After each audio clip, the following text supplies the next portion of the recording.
I believe, is knowing what it is your life worth. What is it that gives your life a sense of meaning and purpose? Because once you find that, it puts you in your power place. See, if you know what your life work is, I encourage you to start working on it. If you can't do it all at one time, do just a little bit of it. And if you don't know what it is that you showed up to do, if you don't know why you're here, I encourage you to find out what your purpose is here. What is the meaning of your life? What will be different? Have you ever asked yourself that question? I've done that. I remember coming from a friend of mine's funeral, and I was reflecting on how much time I had left. And I went for a walk in the park thinking about this guy whose life was so promising. And I mean, he wasn't an old guy. He was quite young, in fact. And I thought about all of the things that he said he was going to do, and he never got a chance to do those things. And I started thinking about my own life and how much time I had left to do the things that I would like to do. And at that time, I wasn't sure what my life purpose was, what my life's work was. I wasn't sure about it at that time. And I thought about it quite a lot. I had some idea, but I wasn't convinced. I don't think I felt worthy. I didn't believe that it could be me to do this kind of work that I'm doing right now. And I say to you that if you begin to take a conscious effort to find out what it is that you're supposed to do, I say that it can literally save your life. I said that it can literally save your life. I was telling a group of people of a study that was conducted.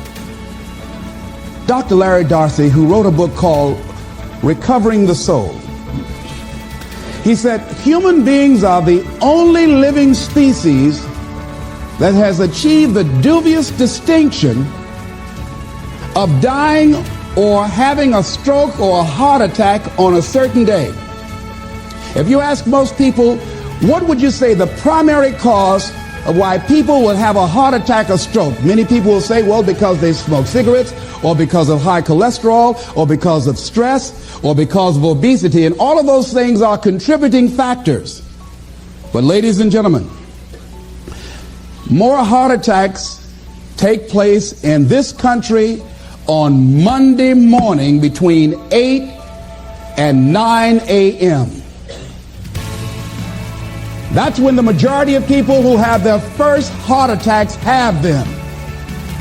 85% of the American public, according to recent studies, are going to jobs that they hate, working on jobs that do not challenge them.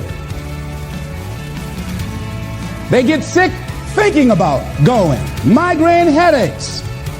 After the Sunday afternoon football game, or 60 minutes, the anxiety began to build. And come Monday morning, they drop dead of a broken heart.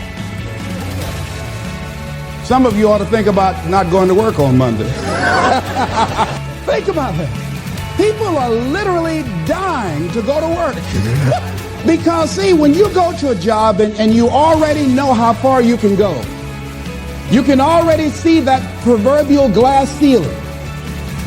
It's like going to a movie when you've gone in the middle of the movie, and you've seen the end, and you sit there to start all over again, but something is missing. You know what the outcome is going to be. You can't get excited about going through that movie all over again. Am I correct? See, when you're going someplace and you already know how much you're going to make, you already know how far you can go, you're in a dead-end position. It erodes your self-esteem. It lowers your sense of yourself. It creates an inner turmoil. It creates an emptiness in you. So I say that your life is worth finding what it is that you're supposed to do. And I'm not saying quit your job. I'm saying find it and do just a little bit of it. When I wanted to become involved in speaking, I started just learning quotes, listening to other people's tapes, going to seminars, going to workshops, asking other people to help me.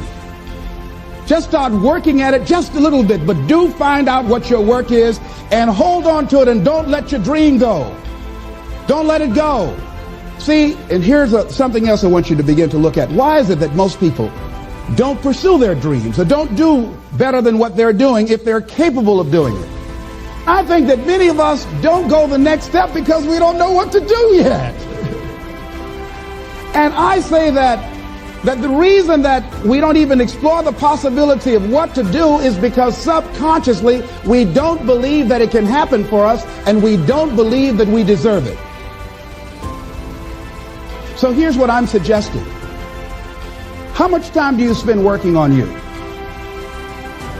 How much time do you spend every day working on your dream? In the last 90 days, how many books have you read? In the last year, what new skill or knowledge have you acquired? What kind of investment have you made in you? So I'm saying that as you begin to look at where you want to go, if you want to make it today, and things are changing so fast you have to literally run to stand still, I'm saying that you've got to make some conscious effort to begin to work to develop you. Here's something else. Most people are not living their dreams because of fear, ladies and gentlemen.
I was in Columbus, Ohio yesterday speaking for a particular Ohio department. Young lady named Karen who greeted me, who organized the event. Very talented, very skillful. And she was talking about she wanted to become involved in the consulting business. I said, why aren't you doing it? I said, you have the abilities. I said, you're not here because they like you. You're here because you're doing the job. You're making things happen. And she came up with all kind of ideas, but finally she said, I guess I can't see myself doing it. I guess I'm afraid.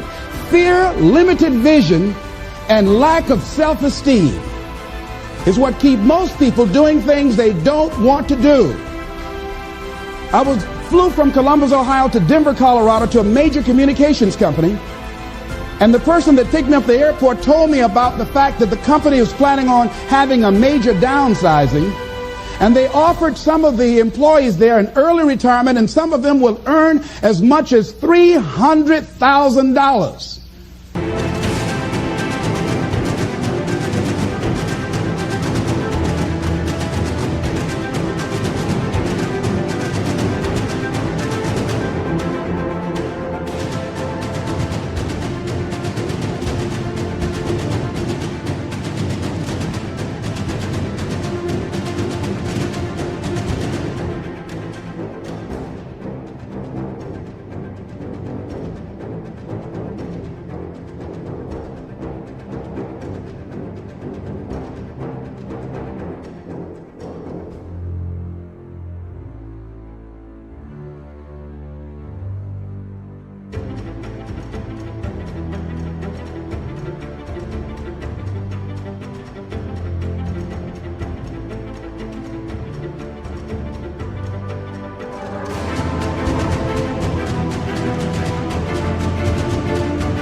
And they said, this is the last time that you can take this offer. If you don't do it when we have the downsizing, you might be among those who will lose their jobs, and all you will get is your severance pay. And only 50% of the people who were eligible to take the $300,000 took it. The others were afraid to take a chance on themselves. The others couldn't see themselves beyond that company. They couldn't see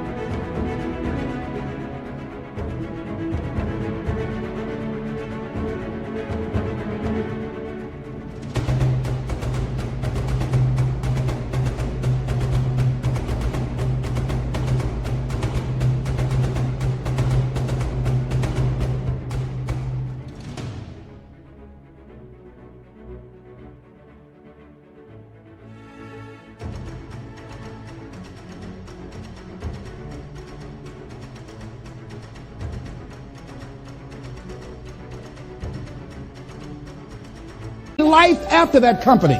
The same reason that people stay in relationships where they're abused or they're unhappy or it's unfulfilling. They can't see themselves beyond that relationship. They can't see themselves enjoying life without that person. They think that this is all that they can do. The same reason that people get stuck at a certain level in life. They can't see things being better for them. And they think that this is it and this is all they deserve. This is all they've ever seen. It's been passed on to them. And they think that this is it for them. Oh, no. I was looking what Dr. Blanton, Smiley Blanton, who is a colleague of Dr. Norman Vincent Peale, what he said about fear. He said, fear is the most subtle and destructive of all human diseases. Ladies and gentlemen, fear kills dreams. Fear kills hope. Fear puts people in the hospital. Fear can